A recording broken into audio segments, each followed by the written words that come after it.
ბატონო ხო სიმკაცრეზე მაინტერესებს თქვენი აზრი. რამდენად საჭიროა შვილებთან სიმკაცრე? არა, სამართლიანობა საჭირო და ის ყველაფერს მოიცავს. ანუ თუ შენ სამართლიანი დამოკიდებულება გაქვს და რაღაცა სიმკაცრე რაზმ.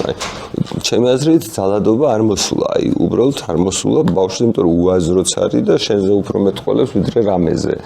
ანუ ეს იმას არ ნიშნავს, რომ ანუ რაღაცა მე ესე მგონია, თორემ ჩემი აზრით მშობელს ნებისმიერი ფორმით აქვს შესაძლებლობა, რომ რაღაც შეეცადოს და თავისი შვილი თვითონ აღზარდოს თავისი აზრების შესაბამისად. უბრალოდ ხوارი რაღაც მე არ მგონია რომ რაღაც არის სწორი და ანუ ჩემი აზრით ეს არასწორი დამოკიდებულება ამ გაგებით სიმკაცრე რომ იქ ბავშვი ცემო ან რაღაცა ქნა თან არანაირი ამას ჩემი აზრით შედეგიც არ უნდა გქონდეს დიდი თუმცა რაღაც აი ამას მშობელს ვერ ჩავუთვლიდი რაღაც სასიკვდილო ცოდვად სიმკაცრე ეს? დიახ.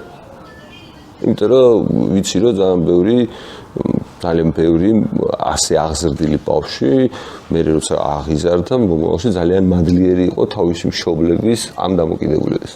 თქვენ ბაბუაზე გაქვთ ნათქვამი ეს ბატონო ხო ბაბუაზე გაქვთ ნათქვამი რომ კაცრი იყო მაგრამ შედეგი გამოიღო ამ სიმკაცრე. ნუ აი კი ანუ მე მაგალითად მახსოვს ჯერ კიდე ჩემი ბავშვი როდესაც ბაბუა უკვე ასაკში იყო და რაღაც мама იყო რაღაც თანამდებობის პირი, ბიძა იყო რაღაც თანამდებობის პირი, ასევე კიდე მესამე და სამი ბიჭი ყავდა რა და ეს სამი ბიჭის კედელზე აკრული იდგნენ ხოლმე მამის წინაშე, რომელიც აი 40 წლის კაცები რა და ანუ ესეთი დამოკიდებულება ბოლომდე შეინარჩუნეს მამის მიმართ რაღაც პატივისცემა და მგონია რომ ეს რაღაც ეს ამ ბავშვობიდან მამამისის ავტორიტეტის დამსახურება იყო, რომელიც ძალიან კაცრად ზრდიდა, რამდენად ბებიასგან და მშობლებისგან გადმოცემით ვიცი.